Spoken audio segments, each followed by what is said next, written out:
നമസ്കാരം. കാക്ക മലർന്ന് പറക്കുമോ? ഇല്ല, ഒരിക്കലും പറക്കില്ല. എന്നാൽ ചില അത്ഭുതങ്ങൾ ഉണ്ടാകുമ്പോൾ നമ്മളിങ്ങനെ അതിശയോക്തിപരമായി ചോദിക്കുന്നൊരു ചോദ്യമാണ്, ഇന്ന് കാക്ക മലർന്ന് പറക്കുന്നു. ഇന്നത്തെ മനോരമ, മാതൃഭൂമി ചില വാർത്തകൾ നൽകിയിട്ടുള്ളത് വായിച്ചു നോക്കിയാൽ, ഒരു മുഖപ്രസംഗം അടക്കം നൽകിയത് വായിച്ചു നോക്കിയാൽ നമ്മൾ വിചാരിക്കും ഇന്ന് കാക്ക മലർന്ന് പറക്കാൻ ചാൻസ് ഉണ്ട് എന്ന്. അതായത് കേരളത്തിൻ്റെ പൊതു സേവന സംവിധാനത്തെ അട്ടിമറിക്കുന്ന വിധത്തിൽ, ഒരുപക്ഷെ ലോക്സഭാ തെരഞ്ഞെടുപ്പ് മുന്നിൽ കണ്ടുകൊണ്ട് തന്നെ കേന്ദ്രത്തിലെ BJP സർക്കാർ കേരളത്തിൽ നടത്തിയ പ്രത്യേകമായ ചില ഇടപെടലുകളുണ്ട്. ആ ഇടപെടലുകളെക്കുറിച്ച് നിരന്തരം വീഡിയോകളിലൂടെ പറഞ്ഞുകൊണ്ടിരിക്കുന്ന ആളുകളുടെ കൂട്ടത്തിൽ നമ്മൾ ന്യൂസ് അറ്റ് ഹൗസിലും ആ കാര്യങ്ങൾ സൂചിപ്പിച്ചിരുന്നു. എന്നാൽ കേരളത്തിലെ മാധ്യമങ്ങൾ പലപ്പോഴും 90% ഘട്ടങ്ങളിലും ഈ കാര്യങ്ങൾ, കേന്ദ്രത്തിൻ്റെ ഈ ഇടപെടലുകളെ, കേന്ദ്രത്തിൻ്റെ പങ്കിനെ ഒതുക്കി വെച്ചുകൊണ്ട് അവർ വളരെ മാന്യന്മാരായിട്ട് ചിത്രീകരിക്കുന്ന ഒരു നടപടി സ്വീകരിച്ചിരുന്നു. അതിലൊന്ന് സപ്ലൈകോയുമായി ബന്ധപ്പെട്ടാണ്, രണ്ടാമത്തേത് ധനവകുപ്പുമായി ബന്ധപ്പെട്ടാണ്. അല്ലാതെ ഒരുപാടുണ്ട്. ആരോഗ്യവകുപ്പിൽ ഇങ്ങനെ പല രീതികളുണ്ട്. ഭക്ഷ്യവകുപ്പിൽ ഉണ്ടാക്കിയ ഇടപെടൽ, അതായത് ചെറിയ എന്തെങ്കിലും കാര്യം പറയാം, നിങ്ങൾ ആശുപത്രികളിൽ മഞ്ഞ കളർ കൊടുക്കുന്നു എന്ന് പറഞ്ഞിട്ട് ഒരു 800 കോടി അങ്ങ് തടഞ്ഞു വെക്കും. അങ്ങനെയുള്ള പരിപാടികൾ ഒരുപാടുണ്ട്. സപ്ലൈകോയിലെ കാര്യമാണ്. സപ്ലൈകോ വഴി സബ്സിഡി സാധനങ്ങൾ ലഭ്യമാക്കുന്ന കൂട്ടത്തിൽ ഏറ്റവും പ്രധാനപ്പെട്ട കാര്യം സബ്സിഡി അരിയാണ്. അതായത് റേഷൻ ഷോപ്പ് വഴിയുള്ള അരി വിതരണം കൂടാതെ സപ്ലൈകോ വഴി നൽകുന്ന അരി വിതരണം, അത് ഈ വിലക്കയറ്റത്തെ പിടിച്ചു നിർത്താനും സാധാരണ മനുഷ്യന്മാർക്ക് എളുപ്പത്തിൽ അത്യാവശ്യം വില കുറഞ്ഞ രീതിയിൽ സാധനങ്ങൾ ലഭ്യമാക്കാനും ഒക്കെ ഉള്ളൊരു സാധ്യതയാണ്. ഇപ്പോൾ ഞാൻ വ്യക്തിപരമായി തന്നെ സപ്ലൈകോയെ ആശ്രയിച്ചുകൊണ്ടിരുന്ന ആളാണ്. കഴിഞ്ഞ ഓണത്തിന് ശേഷം കാര്യമായ നിലയിൽ നമുക്ക് അവിടെ നിന്ന് ഒന്നും കിട്ടുന്നില്ല എന്നുള്ളൊരു യാഥാർത്ഥ്യം കൂടിയുണ്ട്. ഈ സപ്ലൈകോ വഴിയുള്ള അരി വിതരണത്തിൽ വലിയ പ്രതിസന്ധി നേരിടാനുള്ള ഒന്നാമത്തെയും രണ്ടാമത്തെയും മൂന്നാമത്തെയും ഒക്കെ കാരണം കേരള സർക്കാർ FCI വഴി അരി ലേലത്തിൽ പങ്കെടുത്ത് അരി ലേലത്തിൽ പിടിച്ച് സപ്ലൈകോ വഴി വിതരണം ചെയ്യുന്നൊരു പരിപാടിയാണ് ഇവിടെ ഉണ്ടായിരുന്നത്.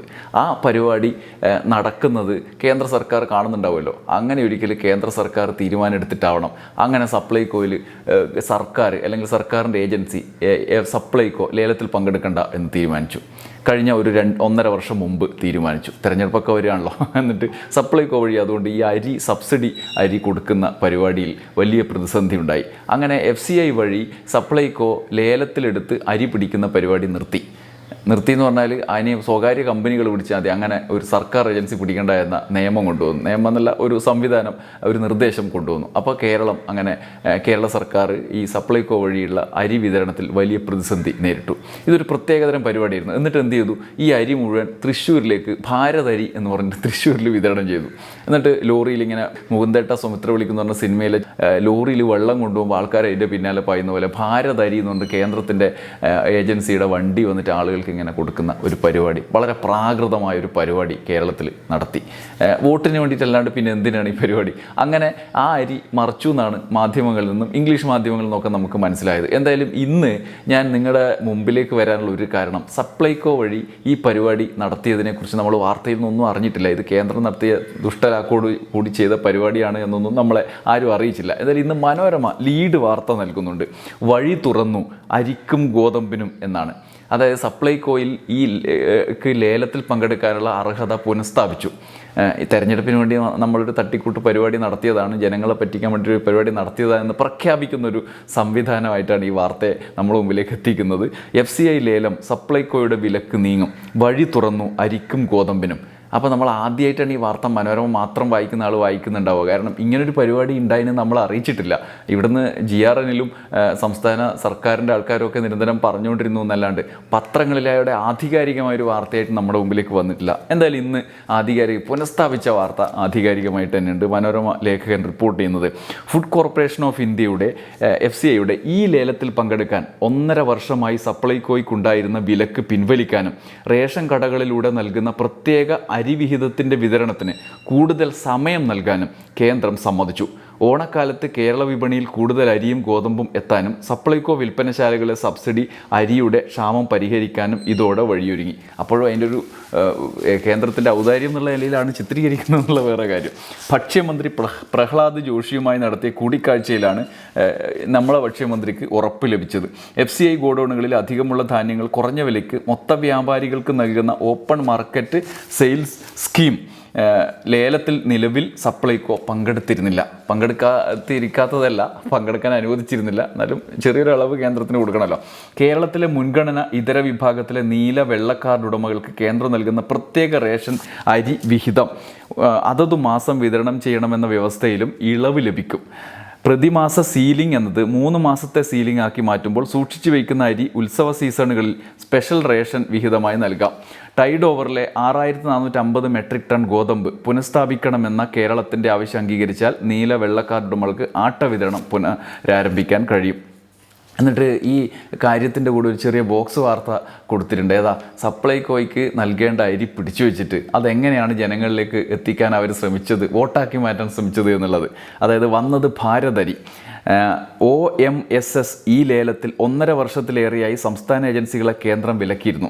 തെരഞ്ഞെടുപ്പ് കാലത്ത് ഭാരത് അരിക്ക് വഴിയൊരുക്കാനാണ് ഇതെന്ന ആക്ഷേപം ഉയർന്നിരുന്നു. ഈ സ്കീമിൽ നിന്ന് 24 രൂപയ്ക്ക് ലഭിച്ച അരിയാണ് നാഫെഡ്, NCCF, കേന്ദ്രീയ ഭണ്ഡാർ എന്നീ കേന്ദ്ര ഏജൻസികളെ കേരളത്തിലടക്കം ഭാരത് അരിയായി വിതരണം ചെയ്തത്. അതായത് ഭാരത് അരി എന്ന് പറഞ്ഞൊരു പാക്കറ്റ് കൊടുത്തിട്ട് ജനങ്ങളെ പറ്റിച്ചൊരു പരിപാടിയെക്കുറിച്ചാണ് പറയുന്നത്. വളരെ മാന്യമായിട്ടാണെങ്കിലും മനോരമ ഈ കാലത്താണെങ്കിലും ലീഡ് വാർത്ത നൽകിയതിൽ നമുക്ക് സത്യം അറിയാനുള്ള ഒരു അവസരമാക്കി മാറ്റി എന്നുള്ളത്, അങ്ങനെ മാറ്റണം എന്നുള്ളത് കൂടിയാണ് നമുക്ക് ഈ വീഡിയോയിൽ ആദ്യ ഭാഗത്ത് പറയാനുള്ളത്. രണ്ടാമത്തേത് സാമ്പത്തിക ഉപരോധ സമാനമായ കേന്ദ്രത്തിൻ്റെ നടപടികളാണ്. അതിനെക്കുറിച്ച് വലിയ തോതിലുള്ള ചർച്ചകളൊക്കെ നടന്നിട്ടുണ്ട്. എന്നാൽ ഇതൊക്കെ ഇവിടുത്തെ കുഴപ്പമാണ് എന്ന നിലയിലായിരുന്നു നമ്മൾ സമീപിച്ചിരുന്നത്. ഇവിടുത്തെ കുഴപ്പമുണ്ടെങ്കിൽ ആ കുഴപ്പത്തിനെ കുറിച്ച് ചർച്ച ചെയ്യേണ്ടതുണ്ട്.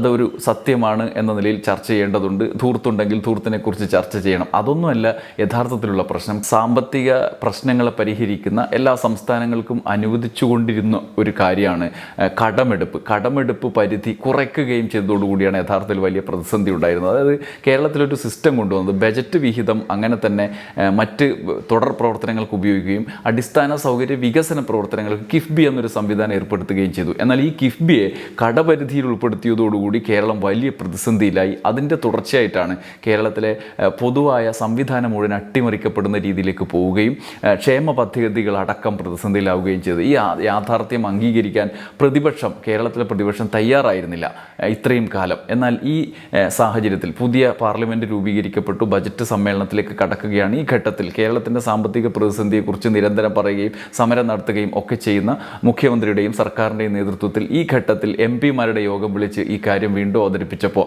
ഒരുപക്ഷെ അസാധാരണമായ കേന്ദ്രത്തിലെ കോൺഗ്രസ് മുന്നേറ്റവും അല്ലെങ്കിൽ ഇന്ത്യ മുന്നണിയുടെ മികവും ഒക്കെ ഉള്ള സാഹചര്യത്തിൽ കോൺഗ്രസ് ഇത് അംഗീകരിക്കാൻ തയ്യാറായിരിക്കുകയാണ്. സാമ്പത്തിക പ്രതിസന്ധിയെ പരിഹരിക്കാനുള്ള സംയുക്ത നിവേദനം കേന്ദ്രത്തിന് നൽകുന്നതിന് കേരളത്തിലെ UDF MP-മാരുൾപ്പെടെ ഒരുമിച്ച് നിൽക്കാം എന്ന ഒരു തീരുമാനം എടുത്ത് മുന്നോട്ട് പോവുകയാണ്. ഈ സാഹചര്യത്തിലാണ് മാതൃഭൂമിയുടെ മുഖപ്രസംഗം ഞാൻ നിങ്ങളുടെ മുമ്പിലേക്ക് അവതരിപ്പിക്കുന്നത്. മാതൃഭൂമി നേരത്തെയും സാമ്പത്തിക പ്രതിസന്ധി സംബന്ധിച്ച് കേരള സർക്കാരിൻ്റെ വാദത്തെ ഒരു പരിധിവരെ അംഗീകരിക്കുന്ന നിലപാട് സ്വീകരിച്ച് വാർത്തകൾ നൽകിയ പത്രമാണ്. മുഖപ്രസംഗം വരെ അവർ നേരത്തെ എഴുതിയിട്ടുള്ളതാണ്. ഇന്നത്തെ മുഖപ്രസംഗം MP-മാരുടെ യോഗത്തിലെ ഉണ്ടായിരിക്കുന്ന ഒരുമയെക്കുറിച്ചാണ്. നാടിനു വേണ്ടി ഐക്യകാഹളം എന്നാണ് മുഖപ്രസംഗത്തിൻ്റെ തലക്കെട്ട്. ആ മുഖപ്രസംഗം കൂടി ഞാൻ അവതരിപ്പിക്കുകയാണ്. സ്വതന്ത്ര ഇന്ത്യയുടെ ചരിത്രത്തിൽ കേന്ദ്ര സംസ്ഥാന ബന്ധങ്ങൾ മിക്കപ്പോഴും സംഘർഷപൂരിതമായിരുന്നു. കേന്ദ്രവും സംസ്ഥാനവും ഭരിക്കുന്നത് വിഭിന്ന രാഷ്ട്രീയ ധ്രുവങ്ങളിലെ കക്ഷികളാകുമ്പോഴാണ് ഏറ്റുമുട്ടൽ പ്രത്യക്ഷവും കലുഷവുമാവുക. കേരളത്തിലെ ഇപ്പോഴത്തെ LDF സർക്കാരും കേന്ദ്രത്തിലെ NDA സർക്കാരും തമ്മിലുള്ള ബന്ധം അത്ര സൗഹാർദ്ദപൂർണ്ണമായിരുന്നില്ല. സാമ്പത്തിക വിഷയങ്ങളാണ് അഭിപ്രായ ഭിന്നതയുടെ കേന്ദ്ര ബിന്ദു. സംസ്ഥാനത്തെ സാമ്പത്തികമായി ശ്വാസം മുട്ടിക്കുന്ന നടപടികൾ കേന്ദ്രത്തിൻ്റെ ഭാഗത്തു നിന്നുണ്ടാകുന്നതായാണ് LDF സർക്കാരിൻ്റെ സ്ഥിരം പരാതി.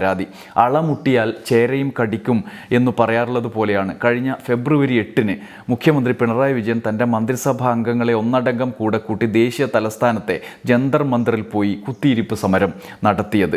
ഡൽഹി, പഞ്ചാബ് മുഖ്യമന്ത്രിമാരടക്കം പ്രതിപക്ഷത്തെ പല നേതാക്കളും കക്ഷികളും സമരത്തിന് പിന്തുണയേകി. തൊട്ട് തലേന്നാളാണ് കോൺഗ്രസ് ഭരിക്കുന്ന കർണാടകത്തിലെ മുഖ്യമന്ത്രിയും മന്ത്രിമാരും കേന്ദ്ര സർക്കാരിനെതിരെ സമാന ആരോപണവുമായി ഡൽഹിയിലെത്തിയത്, സമരം നടത്തിയത്. പക്ഷേ മുഖ്യമന്ത്രി പിണറായി വിജയനും മന്ത്രിമാരും നടത്തിയ ഡൽഹി സമരത്തിൽ നിന്ന് കേരളത്തിലെ പ്രതിപക്ഷമായ കോൺഗ്രസും UDFും വിട്ടുനിൽക്കുകയാണ് ഉണ്ടായത്. കേന്ദ്ര നിലപാടിനെതിരെ സംസ്ഥാന നിയമസഭ ഫെബ്രുവരി 2 പ്രമേയം പാസാക്കിയപ്പോഴും UDF അംഗങ്ങൾ വിട്ടുനിന്നു. UDF അന്ന് സ്വീകരിച്ച ഈ സമീപനത്തിന് പല കാരണങ്ങളുണ്ടായിരുന്നു. പൊതു തെരഞ്ഞെടുപ്പിന് തൊട്ടു മുമ്പുള്ള ഈ നീക്കങ്ങൾക്ക് പിന്നിൽ LDFിൻ്റെ കക്ഷി രാഷ്ട്രീയ പരിഗണനകളാണെന്ന് സംശയം തോന്നിയിട്ടുണ്ടാകാം. കേരളത്തിന് നേർക്കുള്ള കേന്ദ്ര സമീപനത്തോട് എതിർപ്പുണ്ടെങ്കിലും സംസ്ഥാനം നേരിടുന്ന സാമ്പത്തിക പ്രയാസത്തിൻ്റെ കാരണങ്ങളിൽ ഒന്നു മാത്രമാണ് അത് എന്നും UDF വിലയിരുത്തി. LDF സർക്കാരിൻ്റെ കെടുകാര്യസ്ഥതയും ധൂർത്തുമാണ് സാമ്പത്തിക പ്രതിസന്ധിയുടെ മൂല കാരണമെന്നായിരുന്നു പ്രതിപക്ഷ നിലപാട്. ഡൽഹി സമരത്തിൽ പങ്കെടുക്കണം എന്ന് മുഖ്യമന്ത്രി തന്നെ VD സതീശനോടും ഉപനേതാവ് PK കുഞ്ഞാലിക്കുട്ടിയോടും നേരിട്ട് അഭ്യർത്ഥിച്ചെങ്കിലും അവർ വഴങ്ങിയിരുന്നില്ല. സമരത്തിൽ പങ്കെടുത്താൽ തെരഞ്ഞെടുപ്പ് പ്രചാരണത്തിൽ BJP അത് ആയുധമാക്കുമെന്ന് UDF ഭയപ്പെട്ടു. LDFും UDFും തമ്മിൽ വ്യത്യാസമില്ല എന്ന BJPയുടെ ദീർഘകാലത്തെ പ്രചാരണത്തെ അത് സാധൂകരിക്കുമെന്നും അവർ കരുതി. തെരഞ്ഞെടുപ്പ് കഴിഞ്ഞു. കേരളത്തിന് പുതിയ ലോക്സഭാ അംഗങ്ങളായി. അടുത്ത ചൊവ്വാഴ്ച ധനമന്ത്രി നിർമ്മല സീതാരാമൻ പാർലമെന്റിൽ കേന്ദ്ര ബജറ്റ് അവതരിപ്പിക്കും. ഇതൊക്കെ കണക്കിലെടുത്ത് കഴിഞ്ഞ ദിവസം സംസ്ഥാന സർക്കാർ തിരുവനന്തപുരത്ത് വിളിച്ചു ചേർത്ത MP-മാരുടെ യോഗത്തിൽ നിന്ന് വ്യത്യസ്തമായ സന്ദേശമാണ് ലഭിക്കുന്നത്. സംസ്ഥാനത്തിൻ്റെ പ്രശ്നങ്ങൾ നേരിടാനും ആവശ്യങ്ങൾ നേടിയെടുക്കാനുമായി സർക്കാരും MP-മാരും ഐക്യത്തോടെ നിൽക്കണം എന്നാണ് യോഗത്തിൻ്റെ തീർപ്പ്. സാമ്പത്തിക പ്രതിസന്ധി സംബന്ധിച്ച് സംസ്ഥാന സർക്കാരും MP-മാരും ഒന്നിച്ച് കേന്ദ്രത്തിന് നിവേദനം നൽകും എന്നതാണ് യോഗത്തിൻ്റെ ഏറ്റവും സുപ്രധാനമായ തീരുമാനം. MP-മാരെ മുഴുവൻ വിശ്വാസത്തിലെടുത്ത് മുന്നോട്ട് പോയാൽ ഏതു കാര്യത്തിനും കൂടെ നിൽക്കും എന്ന് യോഗത്തിൽ UDF ഉറപ്പ് നൽകി. ഇതിനെ സ്വാഗതം ചെയ്ത മുഖ്യമന്ത്രി കക്ഷി രാഷ്ട്രീയത്തിന് അതീതമായി നിലപാടുകൾ സ്വീകരിക്കും എന്ന് പ്രതിവചിച്ചു. സംസ്ഥാനത്തിന് 24,000 കോടി രൂപയുടെ പ്രത്യേക പാക്കേജ് വേണം എന്നതടക്കമുള്ള ആവശ്യങ്ങൾ കേന്ദ്ര സർക്കാരിന് മുന്നിൽ ശക്തിയുക്തം അവതരിപ്പിക്കാനാണ് തീരുമാനം. സംസ്ഥാനത്തിൻ്റെ വിശാല താൽപ്പര്യം കണക്കിലെടുത്ത് ഭരണ പ്രതിപക്ഷങ്ങൾ തമ്മിലുണ്ടായ മനപ്പൊരുത്തം മാതൃകാനുസരണമാണ്. ഐകമത്യത്തിൻ്റെ ആ മഹാബലം ഗുണപരമായ ഫലസിദ്ധികളിലേക്ക് നയിക്കും എന്ന് പ്രതീക്ഷിക്കാം. ശരികേടുകൾക്കെതിരെ ശബ്ദിക്കുകയും ശരികൾക്ക് വേണ്ടി ഒന്നിച്ച് പ്രവർത്തിക്കുകയും ചെയ്യുന്ന നേതാക്കളെയാണ് ഈ നാടിന് വേണ്ടത് എന്നാണ് മാതൃഭൂമിയുടെ ശക്തിയുക്തമായ വാദം. അതിൻ്റെ സാഹചര്യം മനസ്സിലാക്കിക്കൊണ്ടുള്ള ശബ്ദം മാതൃഭൂമി മുഖപ്രസംഗത്തിലൂടെ ഉയർത്തുകയാണ്. കഴിഞ്ഞ ദിവസം നമ്മളൊരു വീഡിയോ സംബന്ധിച്ച് പരാമർശിച്ചിരുന്നു. KC വേണുഗോപാലിൻ്റെ നേതൃത്വത്തിലുള്ള ഒരുപക്ഷെ രാഷ്ട്രീയ സംഘടനാ ജനറൽ സെക്രട്ടറി കോൺഗ്രസിൻ്റെ KC വേണുഗോപാലിന് ഇന്ത്യ മുന്നണിയിൽ തന്നെ വലിയ സ്വാധീനമുണ്ട്. ഈ സാഹചര്യത്തിൽ ദേശീയ തലത്തിൽ ഇന്ത്യ മുന്നണി ഉയർത്തുന്ന മുദ്രാവാക്യത്തിന് കേരളത്തിൽ മാത്രമായി മാറി നിൽക്കാൻ കഴിയില്ല എന്നുള്ള തിരിച്ചറിവ് കൊണ്ടുകൂടിയാകാം KC വേണുഗോപാലിൻ്റെ നേതൃത്വത്തിലുള്ള ഒരുപക്ഷെ അങ്ങനെ തന്നെ പറയേണ്ടതുണ്ട് കേരളത്തിലെ MP-മാരുടെ UDF സംഘം ഈ തരത്തിലൊരു തീരുമാനത്തിനൊപ്പം കേരള സർക്കാരിനൊപ്പം നിൽക്കാൻ തയ്യാറായത്. മറ്റൊരു പ്രധാനപ്പെട്ട കാര്യം കൂടിയുണ്ട്. 2019 ലോക്സഭാ തെരഞ്ഞെടുപ്പിൽ 19 സീറ്റും ജയിച്ച് മുന്നേറിയ UDF പിന്നീട് അലസതയിലേക്ക് നീങ്ങിയ ഒരു സാഹചര്യം ഉണ്ടായിരുന്നു. അതിനുശേഷം 2021 നിയമസഭാ തെരഞ്ഞെടുപ്പിൽ അവർക്കേറ്റ പരാജയത്തിൻ്റെ ഒരു കാരണം അതുകൂടിയാണ്. എന്നാൽ അതിൽ നിന്നും വ്യത്യസ്തമായി ഈ 2024 ലോക്സഭാ തെരഞ്ഞെടുപ്പിന് ശേഷം ആ പാഠം ഉൾക്കൊണ്ടുകൊണ്ട് മുന്നോട്ട് പോകാനുള്ള തയ്യാറെടുപ്പ് അവർ നടത്തുന്നു എന്നുകൂടി വേണം ഇതിൽ നിന്ന് മനസ്സിലാക്കാൻ. സംസ്ഥാനത്തിൻ്റെ പ്രശ്നങ്ങളെ അത് LDF ആണ് ഭരിക്കുന്നത് എന്നതുകൊണ്ട് അവഗണിച്ച് മുന്നോട്ട് പോകുന്ന രീതി ഇനി അങ്ങോട്ട് സ്വീകരിച്ചാൽ അത് അടുത്ത നിയമസഭാ തെരഞ്ഞെടുപ്പിലും തിരിച്ചടിയായി മാറുമോ എന്നുള്ള ആശങ്ക അവർക്കുണ്ട്. അതുകൊണ്ട് സംസ്ഥാന സർക്കാർ എടുക്കുന്ന തീരുമാനമോ അല്ലെങ്കിൽ സംസ്ഥാനത്തിന് വരുന്ന പ്രതിസന്ധികളോ ഒക്കെ അതിൻ്റേതായ രീതിയിൽ അഭിസംബോധന ചെയ്യാൻ തീരുമാനിച്ചുകൊണ്ട് മുന്നോട്ട് പോകുന്നു UDF അല്ലെങ്കിൽ കോൺഗ്രസ് എന്നുകൂടി ഈ ഘട്ടത്തിൽ നമ്മൾ മനസ്സിലാക്കേണ്ടതുണ്ട്. ജാഗ്രതയോടെ മുന്നോട്ട് പോവുക എന്നുള്ളത് രാഷ്ട്രീയ പ്രവർത്തനത്തിൽ പ്രധാനമാണ്. അല്ലാതെ ഒരു ലോക്സഭാ തെരഞ്ഞെടുപ്പ് വിജയത്തിൻ്റെ ഉന്മാദത്തിൽ നമ്മൾ 26 നിയമസഭാ തെരഞ്ഞെടുപ്പിൽ ജയിച്ചോളും എന്ന് വിചാരിച്ച് മുന്നോട്ട് പോകുന്നത് അവർക്ക് തിരിച്ചടി ഉണ്ടാക്കും എന്നുള്ള തിരിച്ചറിവുണ്ടെങ്കിൽ നല്ലതാണ്. കേരളത്തിലെ ജനങ്ങൾക്കും നല്ലതാണ്. അതുകൊണ്ട് സാമ്പത്തിക പ്രതിസന്ധിയായാലും സപ്ലൈകോയിലെ പ്രതിസന്ധിയായാലും ആരോഗ്യ മേഖലയിലെ പ്രതിസന്ധിയായാലും സാമ്പത്തികമായി കേന്ദ്രമെടുക്കുന്ന ഇത്തരം ദയയില്ലാത്ത സംസ്ഥാന വിരുദ്ധ സമീപനങ്ങളോട് അതേ മട്ടിൽ ജനങ്ങൾക്ക് ഉപയോഗപ്രദമായ രീതിയിൽ സമരമെങ്കിൽ സമരം, പ്രതിരോധമെങ്കിൽ പ്രതിരോധം എന്നതിൽ പ്രതികരിക്കേണ്ടത് പ്രതിപക്ഷത്തിൻ്റെയും ഉത്തരവാദിത്തമാണ്. ആ തിരിച്ചറിവോടുകൂടി അവർ മുന്നോട്ട് പോകുന്നു എന്നുള്ളത് ജനങ്ങൾക്കും സന്തോഷപ്രദമാണ്. പത്രങ്ങളും ഇനി ഈ തരത്തിലുള്ള ചിന്തയിലേക്ക് കടക്കേണ്ടതുണ്ട് എന്നുള്ളതാണ് എനിക്ക് തോന്നുന്നത്. ഈ സാഹചര്യത്തിൽ ജനങ്ങളുടെ പ്രശ്നങ്ങളെ അവർക്ക് കാര്യമായ മുന്നേറ്റം ഉണ്ടാക്കുന്ന രീതിയിൽ ഉപയോഗപ്രദമായ രീതിയിൽ ഉപയോഗിക്കുക എന്നുള്ളത് പ്രധാനപ്പെട്ട കാര്യമാണ്. മാധ്യമങ്ങൾ ആരെങ്കിലും സംരക്ഷിക്കാൻ, ഒരുപക്ഷെ BJP കേന്ദ്ര സർക്കാരിനെ സംരക്ഷിക്കാൻ എന്നുള്ള നിലയിലേക്ക് കാര്യങ്ങളെ, വാർത്തകളെ തമസ്കരിക്കുകയോ ജനങ്ങളിൽ നിന്ന് അകറ്റി നിർത്തുകയോ ചെയ്യുക എന്നുള്ള നടപടി ശരിയല്ല. ഏറ്റവും ഒടുവിൽ തിരുവനന്തപുരത്ത് റെയിൽവേയിൽ കണ്ട ഈ ദുരന്ത കാഴ്ച, ഒരു റെയിൽവേ ശുചീകരണ തൊഴിലാളി മരിച്ച സാഹചര്യം നമ്മൾ കണ്ടതാണ്. റെയിൽവേയുടെ പങ്കിനെ തമസ്കരിക്കാൻ അത്തരം വാർത്താ സമീപനം കൈക്കൊണ്ട മാധ്യമങ്ങളുടെ സമീപനം നമ്മൾ കണ്ടതാണ്. ആ രീതി ഇനിയും മുന്നോട്ട് കൊണ്ടുപോയാൽ മാധ്യമങ്ങളുടെ വിശ്വാസ്യതയെ ബാധിക്കുമെന്നുള്ള തിരിച്ചറിവ് മാധ്യമങ്ങൾക്കും ഉണ്ടാകണം എന്നുള്ളതാണ് ഈ സാഹചര്യത്തിൽ നമുക്ക് തോന്നുന്നൊരു കാര്യം. അത്തരത്തിലുള്ള പൊതുബോധം മുന്നോട്ട് കൊണ്ടുപോകുമ്പോൾ മാധ്യമങ്ങളും തിരിച്ചറിവോടുകൂടി പ്രതികരിക്കുമെന്ന് നമുക്ക് പ്രതീക്ഷിക്കാം. നന്ദി, നമസ്കാരം.